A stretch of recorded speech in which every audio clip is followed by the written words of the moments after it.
What's happening, everybody? I'm Mike Trudell. This is Brandon Ingram. This is the Lakers Voices Chat, sponsored by Toyota. Brandon, did you know that Toyota and the Lakers have been together for 40 years? I didn't know that. Now you know. It's twice your lifetime. Brandon, of course, is 19 years old. We get him fresh out of Duke and 4 state championships in his hometown in North Carolina. And first of all, your whole entire hometown in North Carolina, Kingston, was at the game in Charlotte, which was kind of cool. It was. Support through my youth years, through high school, through middle school, it just shows when you make it out of that town, they support you, do anything. We did the pregame interview on Spectrum, and I asked you how many people were coming. I think you said, maybe 200-300.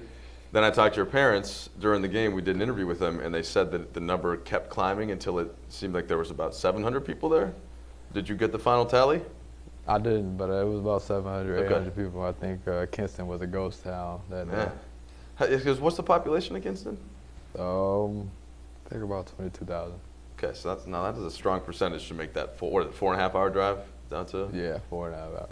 All right, so the way that this works is I will ask Brandon a bunch of questions. You folks have been tweeting us and sending some messages in other contexts for Brandon, and we're going to get to as many of your questions as possible. But first, let's start where we just began in Kinston, and because people have asked about this.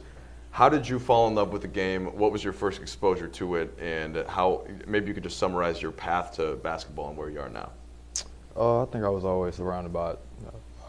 My dad owned a rec gym about 5 minutes from my house. I actually went to school by the rec gym that he owned, and I just was always around it. My brother played basketball, my dad played basketball, so I always had a ball in my hand. And I just liked going to the gym while they were playing. I was always on the other end shooting.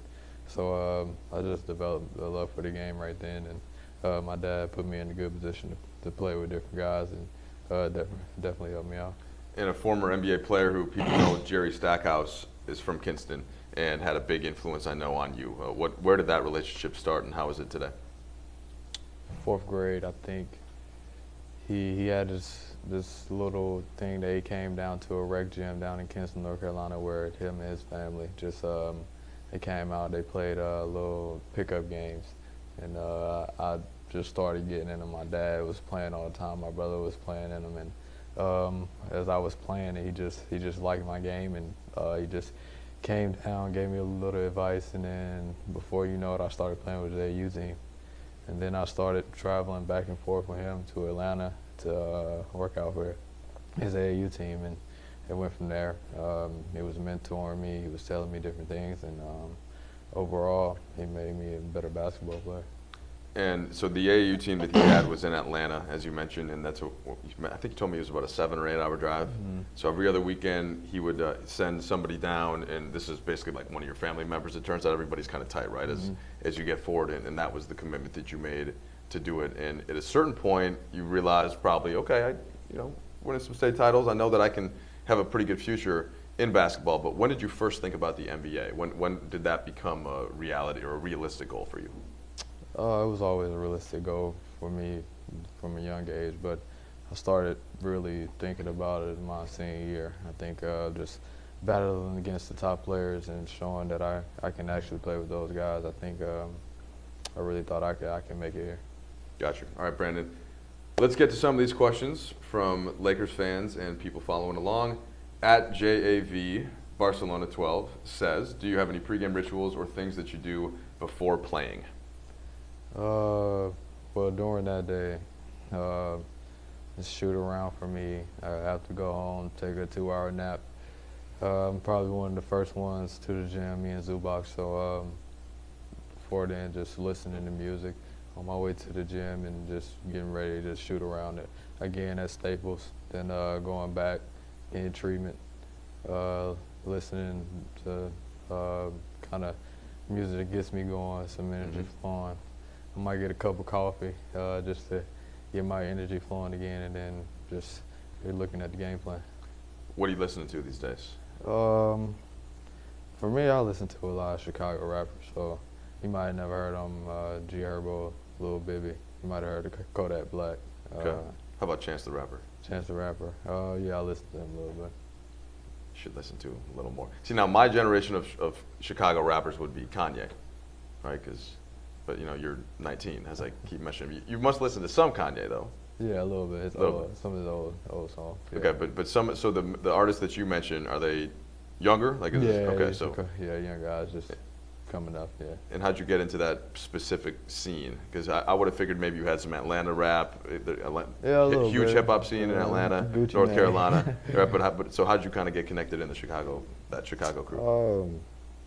I think like back when I was younger in 2012, they had a hit song come out, and I started listening to them. Then I kind of related to some of the things to what they were saying, and then I just kind of listened to some of the other songs, and it kind of just related to me. So I just kept listening to it. Gotcha. Cool. All right. Burrito 1010 wants to know, Brandon, how would you rate your rookie season thus far? Rate? How would you rate? So how would you evaluate, or what do you think about what you've done so far in your rookie year? I think defensively I came along a lot. Just trying to guard the best player on the floor, learn different things that skilled players do on the floor. I think offensively I'm coming along a little slow, not knocking down shots a little bit, but of course just going back to the gym, doing repetition on different things, working out with Brian Keefe, Coach B. Keefe every day, and just working on jump shots and different things that I need to do for the game. So I think offensively it's just developing a little bit. You mentioned Coach Keefe, and he, of course, was in Oklahoma City for a little while, and I know he worked out with Kevin Durant a lot when Durant was in his first couple years in the league. Is that a good thing for you to think, okay, look where Durant is now, this is a guy that worked with him? Do you pick his brain about stuff that he used to do with Durant, and what's some of the feedback that he's given you so far? Of course. I think for us, it's just coming in the gym and doing what I need to do, just me feeling comfortable and just putting all my weaknesses out there and just trying to work on them. Talking to Kevin Durant, talking to Big Keith, and just trying to do different things that help me adjust to this league. So Luke Walton is telling us that you consistently hit shots in practice, you consistently hit shots at Duke. Your stroke looks good for the most part. I'm sure that there are things that you want to continually fine-tune with it. Why do you think it is that your shot's just not falling, and is that frustrating because you expect your shot to go in when you take it? I think the rhythm, just the rhythm of the game, trying to get a rhythm, confidence in my shot a little bit. I think just having a rhythm to keep it going and get it going. But I think eventually it will come. I work on it every day, so I know once I get it going, I'll be good. Gotcha. All right, question from, let's go to Sane Lai. Oh, no, it looks like Sanely and Saneful. Okay. That's a long name. Like Sane Lai yeah, there we go. Hey, B.I., how did it feel to play in your home state as a pro NBA player last week against the Hornets? Was it surreal? It was. It was surreal. It definitely was. I think just seeing this felt like everybody from my hometown, since I pretty much know everybody in my hometown, felt like everybody came out just to show their support. Whether win or loss, they were always there to support me, just to show that they were proud of me, and just telling me to keep up the good work. One thing your dad said, that your community has been behind you since you were little and kind of trying to raise you up. And he said it's a tough place to grow up. There's a lot of crime. There's some things in the city. What was your understanding of that as you grew up? And in other words, I've heard you say before, you've led your life a certain way, and you do that now too to try to inspire kids to kind of go down that right path as well, right? Yeah, I think the main objective for me was just trying to make it out. Basketball was my way to just try to make it out. I think my dad did a good job of keeping me away from certain things, just to stay in the gym, work on different things in the gym, and just when I'm away from him, just trying to always do the right thing. So I think he played a big part in how I lived my life. Gotcha. All right, how about question from Amanda Jarrett? Did your year at Duke prepare you for the NBA, or is it completely different? Good question. In a way it did. Of course, Coach K is professional. He does things the right way every single day. Just going in the gym, working hard off the court, just carrying yourself the right way. But of course, it's very different. 32-game season, I don't think you can prepare for that. Of course, there's a lot of smarter guys in this league, a lot of more talented guys in this league, and you just have to bring the focus and the energy every day. Hear that? Peruvian guy, what is the coolest and toughest part of being a Laker? Well, the coolest part is you're a Laker. I mean, world's team, everybody loves you. The fans are so supportive. It's just great being in this atmosphere with all the legendary players that's been here. The toughest part is, I guess for me being a rookie, is just actually just being a job. I think coming in every morning, trying to be the first one here every morning, just in the road trips. We just had a 12, 13-day road trip, which I never experienced. It's probably a whole college season for me. And I think just things like that, just getting your rest and try to stay healthy. You mentioned the 2-hour nap that you take. Are you out right when you get in the pillow, or does it take you a little while to wind down? I'm out as soon as I hit the pillow. I'm out. Same thing at night? Like, you get home from a game, do you have a wind down routine? Like, so last night, I'm trying to think, the game ends at about, 10 o'clock? By the time you actually leave the arena, you probably get home around 11. What's your routine before you get in bed? Get something to eat. What are you eating, usually? Everything I get my hands on. I think for me, I'm just eating everything. I don't metabolism is probably pretty good at this point. Yeah, I don't have a preference for anything. Yeah. But, I think after games, it's kind of hard for me to fall asleep. Just so pumped for the game. Might be frustrated one night, but it's kind of hard for me to go to sleep after the game.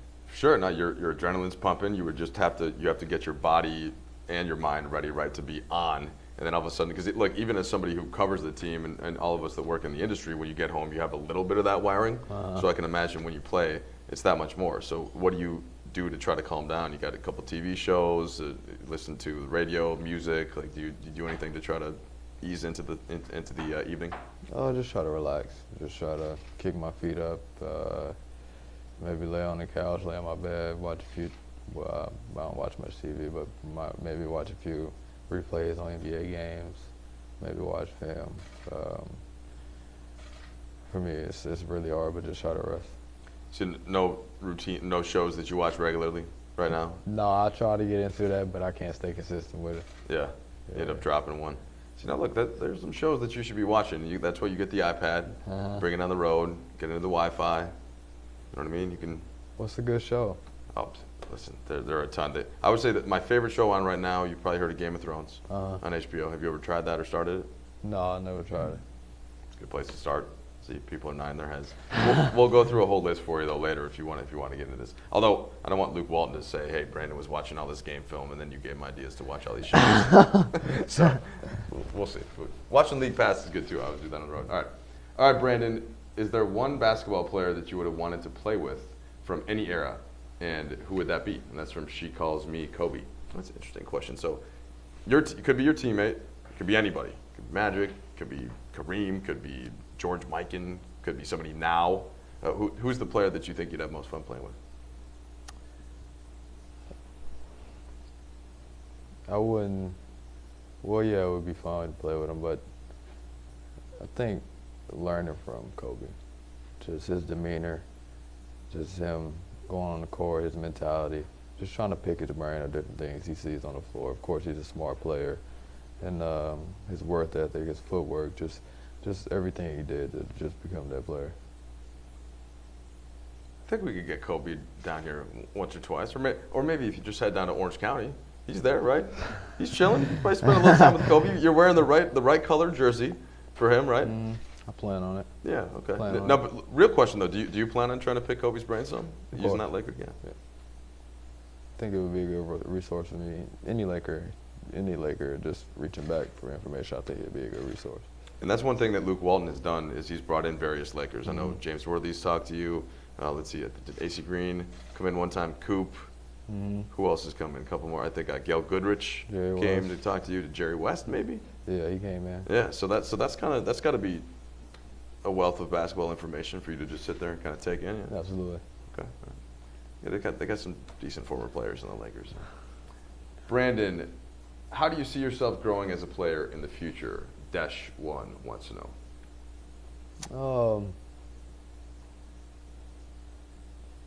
Two-way player, getting out there on the offensive and defensive end, and overall just worrying about winning. I think just getting my teammates involved, making offensive plays, making defensive plays, and just trying to be an overall leader on the floor. I know you've told me before that high school, AAU, defense isn't quite, not that you didn't play defense, but it's a little different from what you have to do at the NBA level, whereas on offense, you were always had the ball, you're kind of the center of attention, so you were constantly working on that area of your game. What is it defensively that you see from players, whether it's Paul George or Kawhi Leonard, Klay Thompson, LeBron, some of these guys that play both ends? What's the importance of that, and why do you think that you can grow into that? I think that what I see from them is the use of feet and hands, just the lateral movements, how they use their hands, their wingspan, and just their size. So see those guys, they guard multiple positions, of course, with their strength and their athleticism. So just trying to get there, of course, as I get stronger, try to guard different positions, and just think when I make that jump, I'll help a lot of my teammates out. Had a couple of questions on a topic like this. I'll try to synthesize. But if you have, let's say you've guarded Kevin Durant a few times now. What's different about guarding Durant in terms of what it limits you from doing offensively and what it makes you try to do defensively from just what you saw at Duke last year with college players? What are the things that really make you understand the next level of what NBA basketball is? If you're talking about Kevin Durant can shoot the ball, I think you got to contest shots a lot better, build walls on the baseline, just stay engaged the whole play. I think especially with Kevin Durant, the Warriors, stay engaged the whole play because back doors, back cuts. But a lot of guys play smart basketball here, so just trying to stay engaged. The pace is different, and just try to stay engaged the whole play. And if I'm going to try to draw that out, so if you're, let's say you're even at Duke, one of the best programs in college basketball, not that you can relax defensively, but you're compared to the NBA level, where if for a second, if you're not right on Kevin Durant in his face, he can shoot from anywhere, and he will. And so that's one thing. But then at the same time, you have to be thinking about the actions on the weak side, and you have to be thinking about where the screen's coming from. So it's essentially, it's just a lot more complicated, and all these things are probably going on in your head at once. Yeah. Is some of that starting to slow down even in 2 months of basketball, like from if you're where you are January 1st in a couple of days compared to where you were in October? I think it is. You just kind of see the game different, just going back, looking at film, and trying to put whatever the coach says in perspective, and just try to limit movements. Just like, for example, maybe on the screen and roll, just try to be there at the coverage before it even happens, or just communication. I think communication helps out a lot. Right, so in a screen roll action, if you're anticipating where they're going to go with it, jumping it, and then you don't have to play catch up. Gotcha. All right, how about the Daniel 1999? Who's the hardest player to defend thus far for you? Toughest matchup so far? Toughest matchup. And okay, so I think your first game you guarded James Harden. That's a pretty tough one. You guarded Kevin Durant on November 4th. You've seen Kawhi Leonard some, right? You've probably gotten switched over onto Klay Thompson. I'm trying to think who else. I mean, that's a good place to start. But you saw some time on LeBron in Cleveland? Yeah. Okay. LeBron. I think Jimmy Butler is a good scorer. Jimmy Butler, yep. He lit the Lakers up here. You had Paul George in Indiana. Yeah. So you've run most of the things so far. Yeah. Like, can you isolate one, or the night that was the particularly toughest challenge? I think the night that maybe Jimmy Butler was here. I don't like to give props, but I think the night that Jimmy Butler was here, it was a matchup for us. Giving props is okay. It is. Yeah. I see what you're saying. As a competitor, though, you're saying, yeah. Okay, got it. how much do you think playing the point forward will impact your growth in future in the league? A good question from Avatar Brad. And this started in some. So Luke Walton said at Summer League, the game that D'Angelo Russell sat out, and I want to say it was the fourth game. And basically they said, okay, you go play some point guard. And I don't know if they knew to what extent Jesse Mermes knew that you had basically played point guard in high school. But how did then whatever they saw there, Luke was watching in the stands, and they kind of figured that they would want to put it in some during the season. So that's the little preamble for the actual question. How much does having the ball in these situations do you think impact where you can grow as a player? I think it helps me play make a little bit for myself and for my teammates. It helps me be more aggressive, just coming off ball screens, handling the ball, trying to be a leader on ball, leading by example. But overall, the aggression for me with the ball it helps my teammates out and helps me out. Sometimes with rookies in the NBA, you'll hear coaches or teammates try to almost curtail them a little bit, like, hey, look, you got to get everybody involved. It seems like your coach and your teammates are telling you, here, have more shots, have the ball more. Is that a I'll keep it general. What does that mean to you to have that type of feeling from your teammates and your coaches? That's a good feeling. It shows that they believe in what I can do. They want to see more, and of course, they want me to be aggressive with the ball. So just aggressive taking it to the rim, aggressive to play make, and they believe in me when I'm getting to the basket that I'm gonna kick it out or I'm gonna make a good play. Got you. White boy shooter. Should say white boys shooters. Or white boy shooter. I don't know why I'm so fixated on it. You see the difference if it's white boy shooter versus white boys? Or it could be white boys shooter, which is another way to... I think it's white boy shooter. We'll go with what you said. Who's your favorite basketball player of all time? Who's your guy? Kobe Bryant. It's just his mentality, his work ethic, everything he does is that'd be Kobe Bryant. I think, I'm trying to think of the time. So Kobe entered the league in 1996, of course, and right around the time that you were born. So when was the first time? But you said you were around basketball since you can remember. So he would have been, right, kind of becoming the star when you started to become aware and just hear of things and, see posters and all that kind of stuff. So is that, like for, my generation, that would be Jordan? About 20 years before. So what's your earliest memory of Kobe and kind of why you got hooked on him? Earliest, maybe the 81-point game against Toronto. I think just seeing that game, his mentality going to that game, all the shots that he took, you can tell that he practiced everything that every shot that he took in that game, and it was just amazing. Footwork, right? All the sort of details of his game, right? Because you can probably see that, appreciate it more now that you have gotten to this level of basketball, also. All right, cool, got it. All right, who is the Greg in a bunch of numbers wants to know who is the funniest guy on the team? It had to be Nick Young, the funniest guy, the craziest guy, the weirdest guy. Everything you want to call it. Did you see after he hit that three in Atlanta, did you see the Snoop video? No, that was circulating? So Snoop Dogg recorded himself on Instagram, basically talking over the play, and at the end, he said, "Hit that, Swag L," and he just kept calling him Swag L, and we don't know why. But so since then, I've been calling Nick Swag L. But what do you? He's wanted Uncle P. I know he's been asking for this year. Swaggy P was last year more, it seemed like. But what do you typically call him? Is it just Nick, or do you go by one of these other things? I just call him Unc. Unc? Yeah, Uncle P. I call him Uncle P. Uncle P. Okay, all right. Do you have a PG or PG-13 story about Nick this year that you can share with us? PG-13? PG preferably, but 13 we can get away with. Nick. I don't know.